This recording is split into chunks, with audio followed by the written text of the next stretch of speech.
नमस्कार मित्रांनो, श्रीमंत कट्ट्यावरती आपल्या सर्वांचं पुन्हा एकदा स्वागत आहे।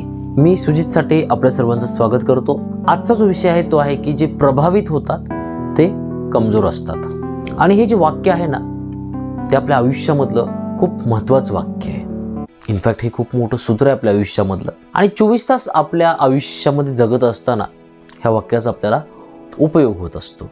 24 तास कधी आपण कुठं बाहेर गेलो, कुणाशी भेटलो किंवा दैनंदिन जीवन जगत असताना ज्याही गोष्टी आपण जगत असतो ना, तेव्हा हे वाक्य आपल्यासोबत कंटिन्युअसली वर्क करत असतं। जे प्रभावित होतात ते कमजोर असतात।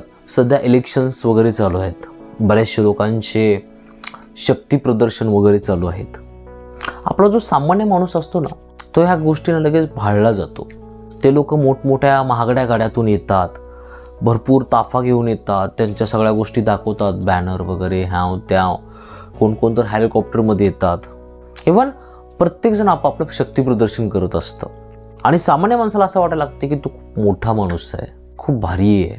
मग त्या व्यक्तीला त्या गोष्टीचं खूप अप्रूप वाटायला लागतं, स्वतःबद्दल थोडीशी दीनता जाणवायला लागते। पण एक्झॅक्टली असं काही नसतं।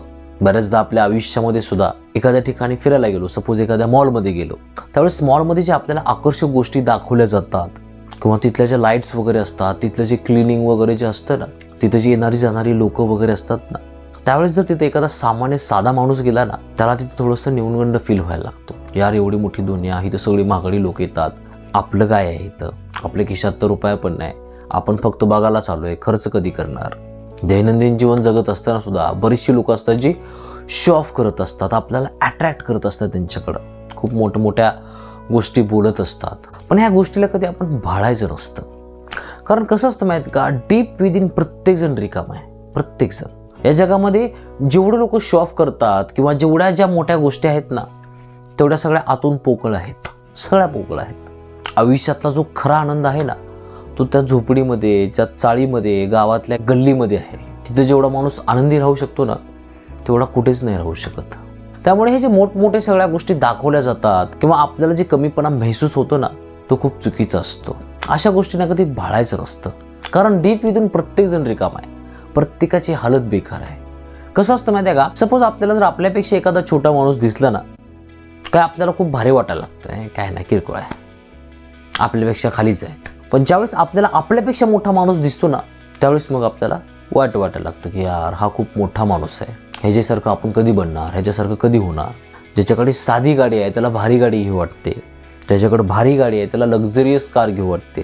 म्हणजे इनफॅक्ट आयुष्यामध्ये कोणीही सुखी नाही आहे, कोणीही सुखी नाही आहे। म्हणजे आयुष्यामध्ये ह्या गोष्टी असल्यामुळे आपण सुखी राहतो अशातला विषय नसतो। फक्त त्या गोष्टी बघितल्यामुळं आपण कमी फील करतो, आपला आयुष्यातला जो आत्मविश्वास असतो ना तो ढासळायला लागतो। आणि हे आपल्यासोबत आयुष्यामध्ये भरपूर वेळेस होत असतं, भरपूर वेळेस। जे दिवस रात्र आपण जे रील्स वगैरे बघत असतो ना त्यामुळे पण हा खूप मोठा प्रॉब्लेम होतो। कारण तिथले जे इन्फ्लुएन्सर असतात किंवा तिथले जे सेलिब्रिटी असतात ना ते फक्त त्यांचा बडेजाव, त्यांचा मोठेपणा, त्यांच्या सगळ्या भारी भारी गोष्टी दाखवत असतात। इनफॅक्ट प्रत्येकजण आपला बेस्ट पिक्चर अपलोड करतोय, आपली सगळी लक्झरियस लाईफ दाखवतोय। तिथे त्यांच्या आयुष्यामध्ये जी वाट लागलेली आहे ना ते कधी नाहीत पोस्ट करणारा। म्हणजे आयुष्यामध्ये प्रचंड दुःख जरी असलं ना तरी पण हे लोक सोशल मीडियावर असं दाखवतात ना, मग ज्या माणसाकडे काहीच नाही ना त्याला आणखी कमी फील व्हायला होतं। त्या व्यक्तीला असं वाटायला लागतं की यार माझी लाईफ कधी अशी होणार, मी असं कधी बनणार, माझ्या आयुष्यामध्ये कधी आनंद येणार। आणि परत त्या गोष्टींची त्या व्यक्तीच्या डोक्यांमध्ये पेरणी केली जाते की हे असलं तरच तो आयुष्यामध्ये सक्सेसफुल आहेस, नाहीतर तो अनसक्सेसफुल आहेस। इनफॅक्ट बऱ्याचदा असं देखील होतं की सपोज आपल्याला एखाद्या क्षेत्रामध्ये पुढे जायचं आहे, पण तिथल्या ज्या आपण गोष्टी बघत असतो ना त्या बऱ्याच अंशी एडिट केलेल्या असतात, त्यामध्ये बऱ्याच गोष्टी ॲड केलेल्या असतात। आपल्याला वाटतं की यार आपण कधी पोहोचणार, आपल्याला भारी एवढं कधी येणार। त्यामुळे काय होतं माहिती का, आपला लॉस होतो। आपली जी पावलं पुढची पडणार असतात ना ती पडतच नाहीत, आपण पहिल्या स्टेपलाच घाबरून शांत होतो। त्यामुळे आयुष्यामध्ये कधीही कुठल्याही गोष्टीला प्रभावित नाही व्हायचं, कुठल्याच गोष्टीला। कुठलाही व्यक्ती आला कितीही मोठा असला ना त्याचा रिस्पेक्ट करायचा, पण त्याला प्रभावित नाही व्हायचं। चांगल्या गोष्टीला आपण प्रभावित होऊ शकतो। सपोज एखादा मूवी आलाय, चित्रपट आलाय, त्याच्यामध्ये बऱ्याच गोष्टी आहेत ज्या शिकण्यासारख्या आहेत, घेण्यासारख्या आहेत, त्या गोष्टीला आपण प्रभावित होऊ शकतो। जे पण मोठमोठे विचारवंत होऊन गेले, जे पण मोठे महान लोक होऊन गेले, त्या लोकांना आपण प्रभावित होऊ शकतो। पण हे जे शो ऑफ करणारे जे लोक आहेत ना, स्वतःचं शक्ती प्रदर्शन करणारे, अशा लोकांना कधी प्रभावित नाही व्हायचं, कारण बॅक ऑफ द त्यांच्या आयुष्याची पूर्णपणे वाट लागलेली असते, पण ते पांढऱ्या कपड्याच्या खाली सगळं झाकून टाकतात, पण ती लोक कधी सुखी नसतात, आतून कधीच नसतात. त्यामुळे अशी लोक जर कधी आपल्या अवतीभोवती आले ना, त्यांना लय गोंडा घालत बसायचं नाही.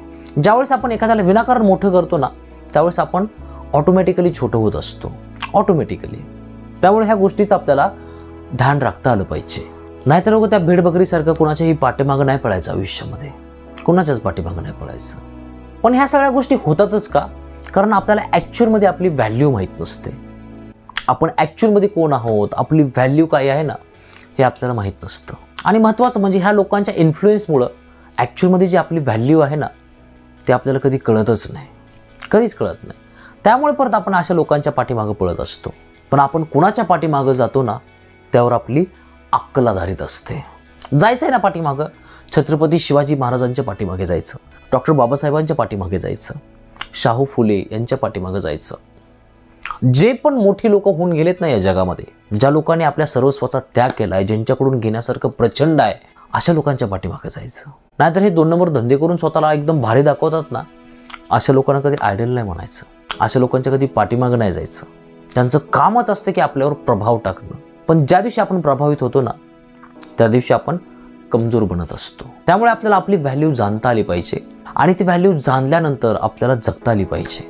म्हणजे ज्यावेळेस आपण असं जगायला लागतो ना, बऱ्याचशा लोकांना असं देखील वाटायला लागते की हा ॲरोगंट आहे, हा कोणाकडे येत नाही, स्वतःला खूप भारी समजतो, स्वतःला खूप छान समजतो. पण असं नसतं. ज्याला स्वतःची व्हॅल्यू माहीत आहे ना, तो कधी स्वतःची व्हॅल्यू कमी करून घेत नसतो. या जगातली प्रत्येक गोष्ट ही आपल्यापेक्षा कमी असते, प्रत्येक गोष्ट. फक्त आपण त्या गोष्टीला विनाकारण मोठं करत असतो, विनाकारण. त्यामुळे आयुष्यामध्ये आपल्याला आपली व्हॅल्यू कळाली पाहिजे. आपलं जे अंतःकरण आहे ना, त्यामध्ये भगवंत राहत असतो. त्यामुळे स्वतःला कधी कमी नाही समजायचं. तुका म्हणे आम्ही राजे तिन्ही लोकीचे. मग छत्रपती शिवाजी महाराज ज्यावेळेस नजराणा घेऊन येतात ना, मग तोही परत पाठवला जातो. का? स्वतःची व्हॅल्यू माहीत होती. आमाघरी शब्दांची चरत नाही. म्हणजे आपल्याला आपलं मोठे पण कळालं पाहिजे. हे किरकोळ लोकांचं काम नसतं. जे प्रभावित होतात ते कमजोर असतात. त्यामुळे आयुष्यामध्ये कधी फालतू लोकांना प्रभावित नाही व्हायचं, कधीच नाही व्हायचं. आपण स्वतःची व्हॅल्यू जाणून घ्यायची, स्वतः मोठं व्हायचं. आय होप की आज माझ्याकडून तुम्हाला बऱ्यापैकी ऐकायला मिळालं असेल. जर गोष्टी आवडल्या असतील तर तुम्ही कमेंट बॉक्समध्ये मेन्शन करू शकता. जर चॅनल अजून सबस्क्राईब केलं नसेल तर करू शकता. Thank you so much for watching this video. God bless you. Bye.